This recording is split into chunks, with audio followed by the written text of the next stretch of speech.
오늘도 안정환 창업 컨설턴트와 함께 하겠습니다. 안녕하십니까? 네, 안녕하세요. 네. 창업 정보 이렇게 이 시간을 통해서 듣고 보니까 참 무궁무진한 것 같아요, 예. 정보가. 예. 그래서 오늘은 또 어떤 내용인지 관심이 갑니다. 오늘 말씀해 주실 내용은요? 자, 이번엔 장애인 창업에 관해 소개를 해드리겠습니다. 장애인 창업요? 예. 네. 좀 생소한데요. 오늘 이 내용을 준비하신 이유는요?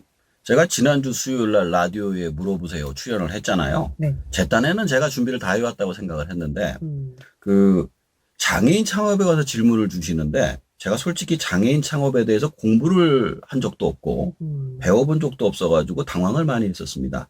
그래서 이번에 공부를 해서 준비를 해봤습니다. 이 창업학 하실 때 그 내용은 없었나 보죠? 아, 제가 기억하기로는 없었습니다.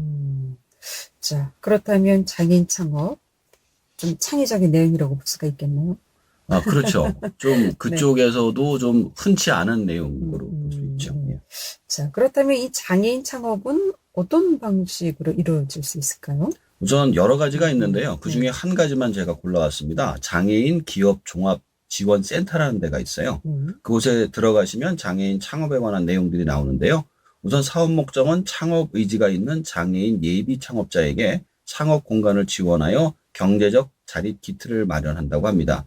사업 내용은 선정자의 창업 아이템에 따라 사업화에 적합한 사업장을 장애인 기업 종합 지원 센터가 임차하여 3+2년 최대 5년까지 창업 보육 서비스를 제공하며 지원 대상은 장애인 예비 창업자 및 업종 전환을 희망하는 기창업자라고 합니다. 그러니까 장애인 창업을 도와줄 수 있는 기업종합지원센터라는 곳이 있다. 별도로 있는 거죠. 예. 예. 자, 지원 내용은 어떤 것들이 있습니까? 자, 이제 창업 점포는 센터 명의로 전세권 설정이 가능한 점포에 한한다고 하고요. 대신에 부동산 중개 수수료, 권리금, 관리비, 월세, 인테리어비 등은 본인이 부담해야 한다고 합니다. 감정평가 결과 지원보증금을 합산하여 입주 목적물의 잔존평가의 부동산의 20% 이상인 경우에만 지원 가능하다. 뭐 2억이면 2천만 원까지 뭐 그런 식으로 하다는 거죠. 그러니까 20%까지 지원을 줄 수 있다. 예. 네. 그렇다면 지원 절차는 어떻게 됩니까? 생각보다 많은 금액을 좀 지원해 주나 싶었는데 그렇게 많이 지원해 주는 부분은 아니네요. 20%는.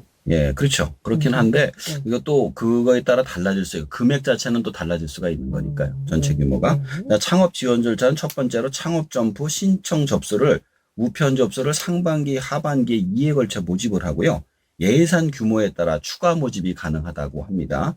두 번째는 기초 서류 심사는 모집 규모의 2배수 이상을 선발하고 종합 점수의 30% 반영을 해서 모집 규모 및 신청 인원에 따라 3배수 인원 조정이 가능하고 심층 면접 심사를 종합 점수 70%를 반영한다고 하니까 면접이 제일 중요한 거예요.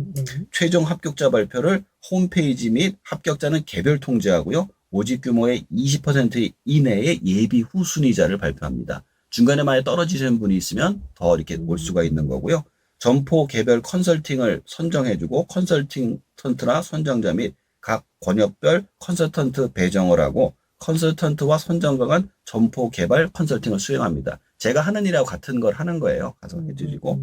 그다음에 창업점포 선정평가위원회를 통해 적정 점포를 선정해서 협약 체계로 60일 이내 점포 계약이 체결되지 않을 경우 예비 후순위자에게 자격이 부여가 됩니다. 자, 그리고 전문 컨설팅을 수행하고 상전된 상권 입지에 대한 개별 전문 컨설팅을 실시하며 사후 관리 컨설턴트도 있습니다. 기존 및 신규 점포 관리 순으로 진행이 된다고 합니다. 컨설턴트를 해준 후 60일 이내에 점포 계약이 체결돼야 예. 지원을 받을 수 있다라는 말씀이시군요. 안 되면 후순위자가 되는. 후순위자에게 넘어간다는 말씀이시죠. 네. 자, 창업을 지원해 주는 것도 중요하겠지만 또 무엇보다 창업 교육이 굉장히 좀 중요할 것 같은데요. 예. 이런 부분은 어떻습니까? 이거는 사실 다른 창업 지원 프로그램하고 유사한 것 같습니다. 나와 있는 프로그램에 대해 설명을 드리면 일단 교육 프로그램이 경영 일반 지속 가능 전략 수립과 기업 가치 극대화, 뭐 마케팅 전략, 마케팅의 이해와 마케팅 환경 분석법, 008로 공공구매 시장의 이해와 팔로 시스템의 등록. 이 부분이 조금 달라요. 이거는 공공에 좀 많이 집중을 하더라고요. 자금 활용, 정부 지원 사업의 이해와 사업계획서 작성, 세무회계, CEO가 알아야 될 회계, 세무 지식과 절세 전략, 명사 특강, 사업의 리스크 관리, 4차 산업혁명 등 전문 분야 명사 특강, 워크숍, 멘토 멘티 간 결혼식, 현배 교수 및 장애 기업 성공 CEO와 멘토 멘티 결혼식 워크숍 지원 대상 순으로 진행이 되는데 이게 거의 유사합니다. 다른 창업 지원 프로그램하고도. 이 창업에서 또 가장 중요한 것은 판매라고 하셨는데 그런 것을 지원하는 것도 있습니까? 예, 있습니다. 장애인 기업 확인서를 발급받은 장애인 기업의 경우에는요. 장애인 기업의 공공구매 시장 진출을 위해 조달 시장의 입찰 정보를 실시간으로 제공하고 장애인 기업 온라인 제품 전시몰 드림 365 입점을 통해 마케팅 활동을 지원합니다. 또한 장애인의 공동 판로 확대를 위한 컨설팅, 입찰 및 MAS를 지원해 드리는데 지원 내용이 첫 번째로 공공 입찰 컨설팅, 두 번째가 입찰 공고 및 분석 및 적격 심사 항목에 대한 예비 점검, 세 번째가 공고기관별 예가 기록 및 종합 분석, 최종 낙찰관 설정, 네 번째가 주요 발주처별 특성 파악 및 경쟁사 투찰 성향 분석, 다섯 번째가 신용평가 등급 컨설팅, 여섯 번째가 기업 진단 컨설팅입니다. 이게 좀 특이한 게 다른 것보다는 공공 판로에 대해서 굉장히 많이 이거를 서비스를 해주고 있어요. 그렇군요. 그러니까 공공 뭐 기관이라든가 예. 또 이런 데서 학교라든가 이런 쪽에다가 이 나라장터, 누리장터 뭐 이런 것들이 있거든요. 거기 이제 입찰을 하게 돼 있어요. 입찰에 자격을 할 때 장애인 기업 같은 경우에는 우선순위가 점수가 주는 거죠. 그러니까 그 부분에 대해서 자신의 그 강점을 갖다 하라고 가르쳐 주는 것 같습니다. 자, 그렇다면 이 장애인 창업보육 시설이란 뭔가요? 자, 이제 우수한 창업 아이템을 보유한 창업 초기의 장애인 기업 및 예비 창업자를 대상으로 비즈니스 공간 및 사무기기, 기업 기원 정책을 지원해 드립니다. 지원 대상은 장애인 예비 창업자 또는 3년 미만의 장애인 기업이며 창의적인 아이디어와 전문 기술을 갖춘 사업화 가능한 업종, 예를 들어 IT 관련 업, 제조업, 디자이너, 서비스업 등등입니다. 그럼 지원이 안 되는 기업도 있습니까? 예, 업종이 개인 서비스업, 컨설팅이나 변호사, 의사, 변리사, 회계사, 부동산업이나 여행업, 학원, 안마업 등 일반 사무실 용도가 아닌 업종은 제외가 된다고 하고요. 그리고 창업보육센터 입주 제외 대상은 업종을 참조해달라고 하네요. 그리고 금융기관의 신용불량자 또는 국세 및 지방세 체납자, 세금을 안 내면 안 된다는 거고요. 본센터의 창업보육실에 입주 경력이 있는, 한번 들어봤던 사람도 안 되고요. 타 기관의 창업보육실에 입주 중인 기업, 딴 데서 지금 하고 있는 사람도 못 들어온다 이 얘기입니다. 그럼 앞에서 말씀하신 이 장애인 창업보육시설 어떻게 원주에도 있습니까? 아, 예, 놀랍게도 강원도 원주에 있더라고요. 강원도 보육시설이 원주에 있는데요. 원주시 능라동길 75 그 건물에 5층에 있다고 지금 하고 있습니다. 이 밖에 또 지원 프로그램에는 어떤 것들이 있습니까?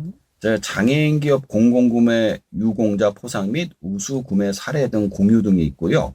우수 유공자를 표창하고 기관별 유공자 포상 추천, 공적 심사위원회 포결 결과 장애인 공공구매제도 전반 이론 교육, 장애인 기업 구매 절차 관련 법 개정 안내 등 교육을 진행한다고 합니다. 그러니까 장애인 같은 경우에는 실제로 시장에서 경쟁력이 많이 없으니까 그것을 경쟁력을 도와주기 위해서 공공구매를 많이 유도하는 것 같습니다. 그러니까 많이 도와준다라는 말씀이시죠. 그렇죠. 예. 네. 자, 이번 장애인 창업 지원 준비하시면서 어떻습니까? 일반 창업하고 좀 어떤 부분이 다른지 또 어떻게 좀 보셨습니까? 일단 큰 틀에서는 별 차이가 없고요. 공공구매 부분이 좀 많이 좀 차이가 나더라고요. 근데 확실하게 말씀드리자면 판로에서 차이가 나고 엄청난 거거든요. 그렇죠. 제가 퇴직을 하신 분들을 창업 컨설팅 할 때 이런 말씀을 드렸어요.